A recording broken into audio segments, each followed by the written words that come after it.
सभी लोग 16 तारीख को चलिए ताकि ये बहाली जल्द से जल्द पूर्ण हो सके।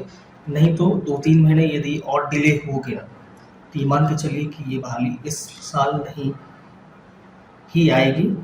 और आप सब या हम सब जानते हैं कि इलेक्शन के बाद में सरकार किसी की भी नहीं सुनती है। सुनने में ये भी आया था कि सारे जो है एग्ज़ाम सेंटर्स जो है वो बिक चुका था, सारी सीटें बिक चुकी थी। 3 से 4 लाख रुपए में जो है वो हर जगह जो है 3 से 4 लाख में ये सीट जो है आप खरीद सकते हैं, और खरीदने वाले खरीद भी लिए थे। सरकार ने इस पर संज्ञान लिया और इसे कैंसिल कर दिया। लेकिन 2-3 महीने बाद 2-3 महीने तक यानी कि जुलाई, अगस्त, सितंबर तक कोई अपडेट नहीं दिया गया।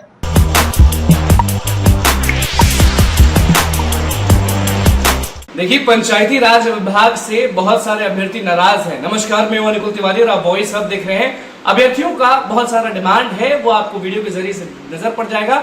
लेकिन आंदोलन की जो समझिए कि अनाउंसमेंट है वो हो चुकी है, वो आपको कल हमारे चैनल पर दिखा होगा जरूर। लेकिन ये वीडियो से आपको दर्द पता चलेगा कि किस तरह से अभ्यर्थी जो है वो तड़प रहे हैं, और मंत्री जी तो समझ जाइए कि कहने को तैयार नहीं है। जब भी हमारी मंत्री जी से मुलाकात होगी, हम जरूर बातचीत करेंगे और पूछेंगे कि क्या हुआ, ये लोगों का क्या होगा, लेखापाल लोगों का। तो बस सुनिए वो वीडियो कि किस तरह से तड़पते हुए अभ्यर्थियों ने बोला। नमस्कार, मैं डॉक्टर मिश्रा आप लोगों को सूचित करना चाहूँगा कि 2023 में बिहार सरकार द्वारा एक निर्णय लिया गया था कि प्रत्येक पंचायत में एक लेखापाल सह IT सहायक की नियुक्ति की जाएगी। इसके लिए विभाग को दिशा निर्देश भी दिया गया था कि जल्द से जल्द ये बहाली पूर्ण कर ली जाए। विभाग द्वारा जो है बहुत सारी एजेंसियां को एग्जाम करवाने के लिए टेंडर भी दिया गया था, और ये लगातार टेंडर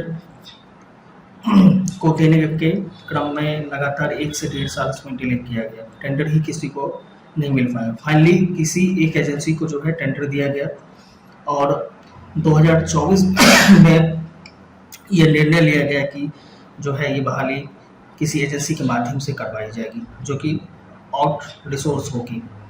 और इसके लिए एग्ज़ाम की सारी तैयारियां पूर्ण कर ली गई थी। 9 मई 2024 से जो है फॉर्म जो है फिलअप करवाना भी आरंभ हुआ था, और जो 1 महीने तक 10 जून तक ये चला था।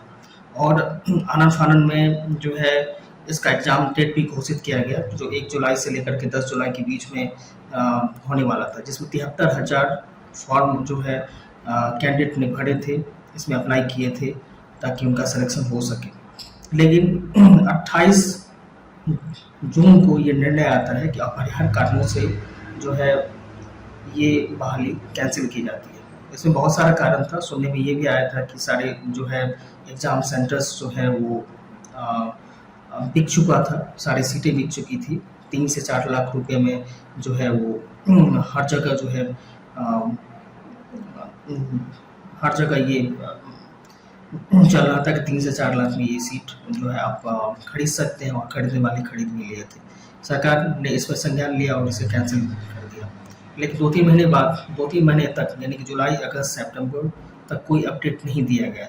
और सितंबर में जो है पेपर में फिर से आती है कि ये दूसरी एजेंसी को जो एग्ज़ाम देने के लिए कहा जाएगा, और वो दूसरी एजेंसी खोजने में लगभग 2 से 3 महीने लग गए, और फिर बताया गया बिहार संयुक्त प्रतियोगिता परीक्षा द्वारा जो है इसका एग्ज़ाम लिया जाएगा। लेकिन एग्ज़ाम लिया जाएगा, लेकिन फिर दिसंबर तक आते आते ये सुनने में आया कि नहीं, जो है पुराने नियमावली जो थे हमारे 2018 में, उस आधार पर जो है ये बहाली पूर्ण करवाई जाएगी। जैसे 2018 में एक बहाली आई हुई थी कि प्रत्येक 4 पंचायत पर एक लेखापाल सह IT सहायक और तकनीकी सहायक की बहाली की जाएगा। उसी के आधार पर वहाँ पर बहाली भी हुआ था। तो फिर निर्णय लिया गया कि जो है बहाली जो है वो नंबर बेस पे यानी कि मेरिट बेस पे होगा, यानी कि आपका जो ग्रेजुएशन में मार्क्स है उस आधार पे जिला वाइज जो है ये बहाली पूर्ण करवाई जाएगी।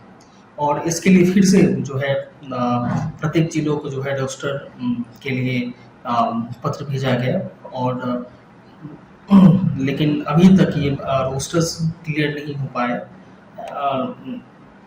हो पाए हैं। और मंत्री जी का भी बयान बीच बीच में आता रहता है, पेपर में भी, प्रिंट मीडिया में, इलेक्ट्रॉनिक मीडिया में भी बीच बीच में ये खबर आती रहती है कि ये बहाली पूर्ण करवा लिया जाएगा, जल्द से जल्द पूर्ण करवा लिया जाएगा। मंत्री जी ने भी जनवरी में एक स्टेटमेंट दिया था किसी भी चैनल पे कि ये बहाली जो है आपको 2 से 3 महीने में, यानी कि मई लास्ट तक जो है ये बहाली पूर्ण करवा ली जाएगी। लेकिन अभी मैं बताना चाहता हूँ कि अभी मई का महीना चल रहा है, 13 तारीख है आज, अभी तक कोई भी नोटिफिकेशन विभाग द्वारा नहीं दिया गया है कि बहाली कब से कैसे करवानी है और कब से करवानी है। ये चीज़ अभी तक स्पष्ट नहीं किया गया। और मैं बताना चाहता हूँ कि अगस्त सितंबर फर्स्ट वीक में जो है आचार संहिता भी लगने वाली है बिहार सरकार द्वारा। तो आचार संहिता लगने के बाद में कोई भी नया नोटिफिकेशन बिहार सरकार जारी नहीं कर सकती। जो भी करना होगा वो इससे पहले ही करना होगा। तो हम सभी से आग्रह करना चाहेंगे कि सभी लोग एकजुट रहिए, सभी लोग को जो एडमिन द्वारा जो है जो दिशा निर्देश दिया जाता है उस दिशा निर्देश का अक्षरशः पालन करें। और 16 तारीख को सभी लोग विभाग पहुँचिए ताकि अधिक से अधिक लोग वहाँ पहुँच करके अपनी बातों को विभाग तक रख सकें, ताकि उनको भी जो है उनको भी जानकारी में रहे और संज्ञान में रहे कि जो स्टूडेंट है वो एक्टिव है और वो जो है कोई स्टेप ले सके और स्पष्ट निर्देश दे सके हम लोगों को कि फलाने तारीख को या मई के लास्ट में या 20 तारीख तक हमारा आपका नोटिफिकेशन आ जाएगा और इस रूल्स और इस नियम के आधार पर जो है आपकी बहाली पूर्ण करवाई जाएगी।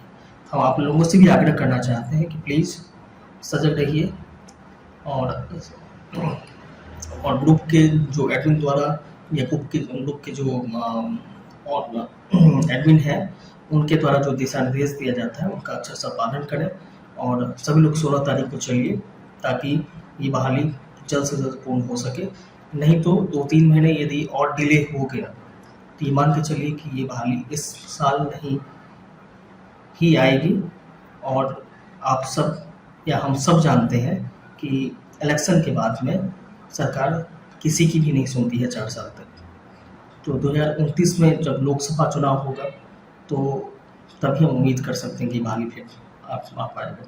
यदि 3 मंथ में नहीं आता है तो इस 3 मंथ में यदि पूर्ण नहीं होता है तो इसलिए सभी लोग सतर्क रहिए, अलर्ट रहिए और जो भी बताया जा रहा है उस आधार पे सभी लोग वहाँ पहुँचे विभाग, ताकि विभाग पर प्रेशर बनाया जा सके और विभाग के द्वारा जो है लिखित रूप से को जानकारी हम लोगों को मिले ताकि हम लोग स्वस्थ हो सके कि बहाली कब तक करवा ली जाएगी।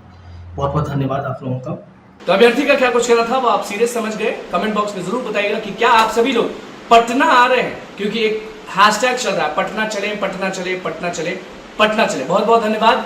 चैनल को सब्सक्राइब कर लीजिए, फेसबुक पेज को लाइक करें।